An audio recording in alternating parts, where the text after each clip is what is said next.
Hey everyone, Harry here to talk about possible violation of bond conditions by one of the Fulton County defendants, who sure sounds like she tried to threaten a witness, and the question of what will Fani Willis do about it. All right.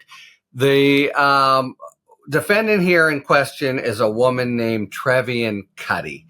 She is described as a former publicist for the likes of Kanye West and R. Kelly. And she has this role working with Harrison Floyd, who is the guy that Fani Willis tried previously to pull the bond of. And they're just, their role has everything to do with trying to put undue pressure on Ruby Freeman, who's one of the Georgia election workers that you may recall Giuliani defamed, and people tried to get information about the general suggestion was that they were doing something nefarious and they were doing nothing bad at all. And they had this pretty dramatic testimony in Congress about how their lives were ruined and the like. And just very briefly, her hijinks. She picks up Harrison Floyd, and they basically try to go to Ruby Freeman's house first, where they masquerade about who they are, and they finally reach her and basically try to influence her unduly into saying there was fraud, or that they're, basically to try to give them a clean bill of health on the whole Coffee County episode down south. That's a little bit beside the point. Here's what's not beside the point. Trevian Cuddy, in an Instagram last week, she goes live on Instagram. She's generally trying to solicit funds for her defense, and she's talking about the case, and she just sort of revs up and, makes 3 or 4 or 5 statements, and each one's a little more energetic and angry than the last. And it culminates in her saying, "There's a woman sitting somewhere who knows I'm going to fuck her whole life up when this is done."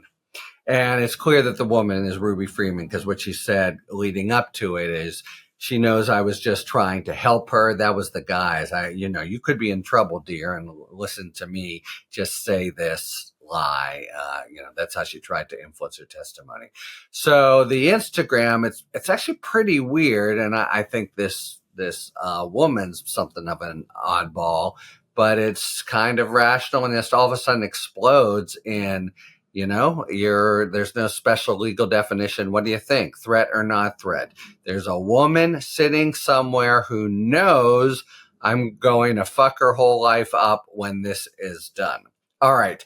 It sounds like witness intimidation, but Fani Willis has done nothing about it yet. It's not clear she will, because it has to do with the Harrison Floyd episode. I'll get to it in a minute. But, what arguments could you make, if you were in law school over this? It could just be she's saying, I'm going to make it clear that she lied, and that will be bad. Or it's not a threat. It's just a statement of fact. She happens to know that, et cetera. You can see the sort of tortured defenses she could try to make. But those matter here, because now let's go back to the all-important context. What happened with Harrison Floyd?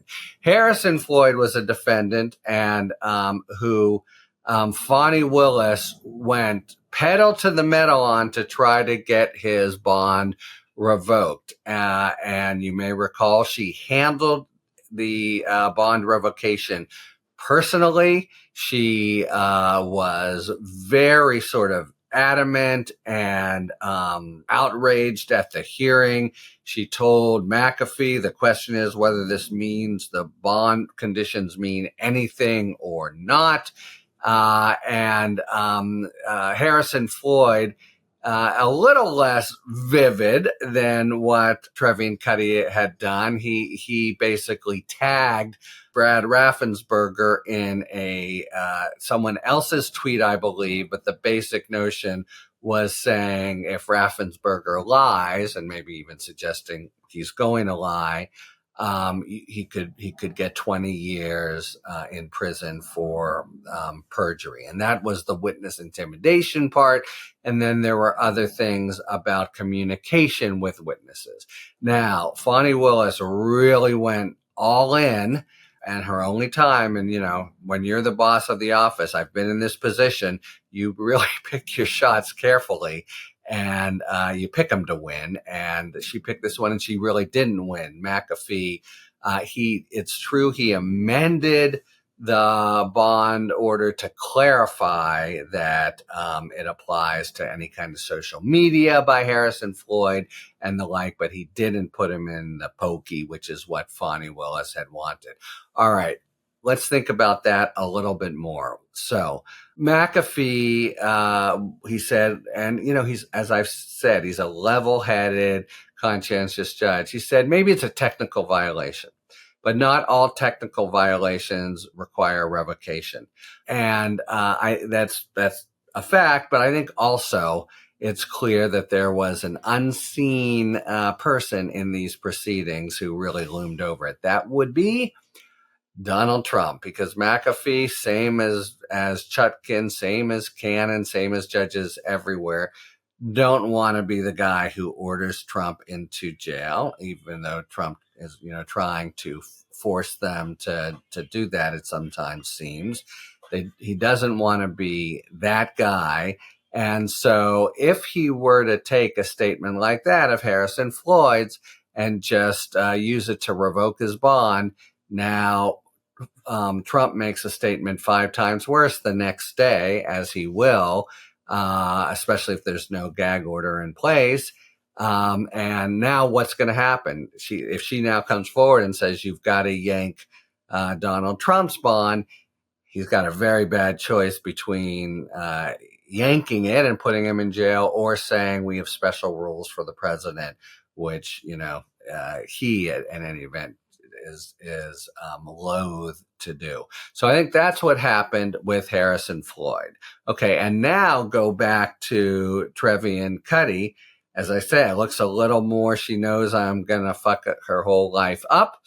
Seems a little more threatening, but it's going to be a similar dynamic, I think, where McAfee doesn't want to set the precedent that could then push him hard to have to put Trump in when Trump says something. And, you could, what could you say about Trevian Cuddy? Maybe she's not communicating with witnesses, same as Harrison Floyd, or at least that's what McAfee said. She's just saying there's a woman somewhere. And then could she's already required by the conditions of bond not to threaten or intimidate witnesses.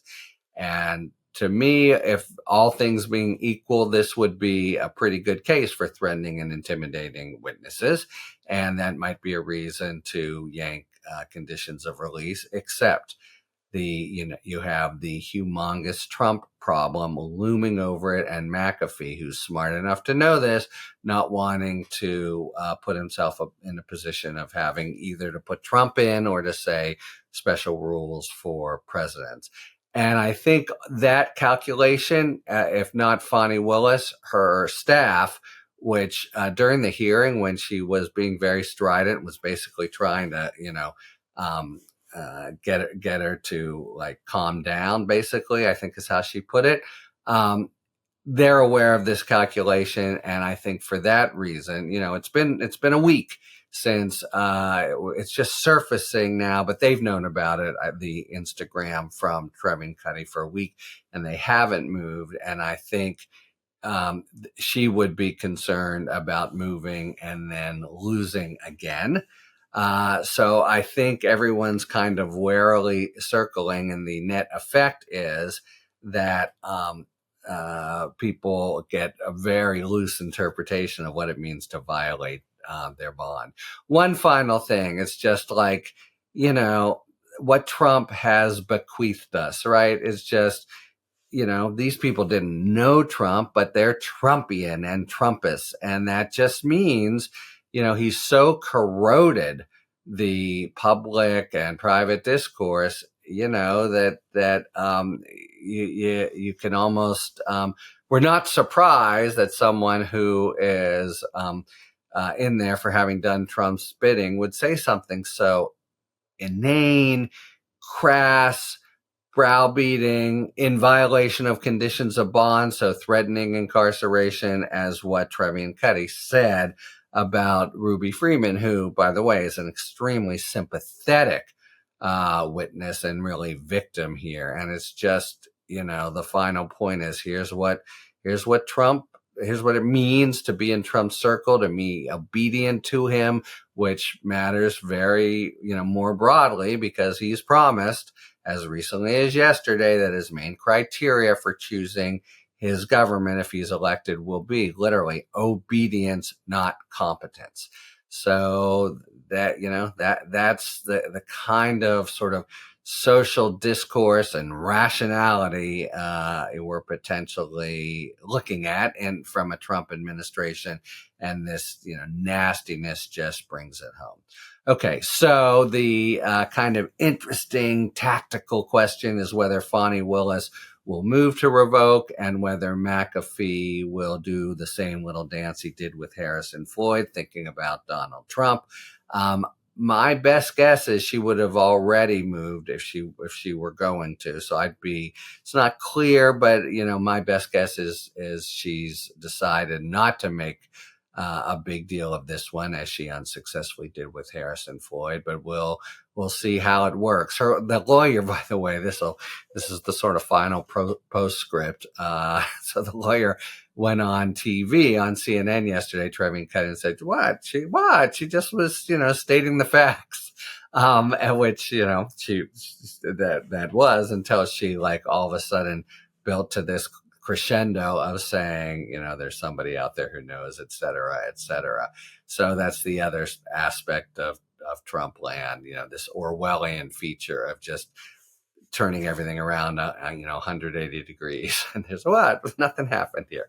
All right. So that's the basic dynamic. It's kind of an interesting episode in and of itself. And then there's this dynamic that I think has everything to do with the man not in the courtroom at the time, Donald Trump.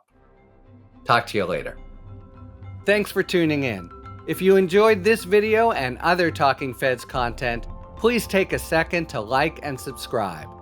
Talk to you later.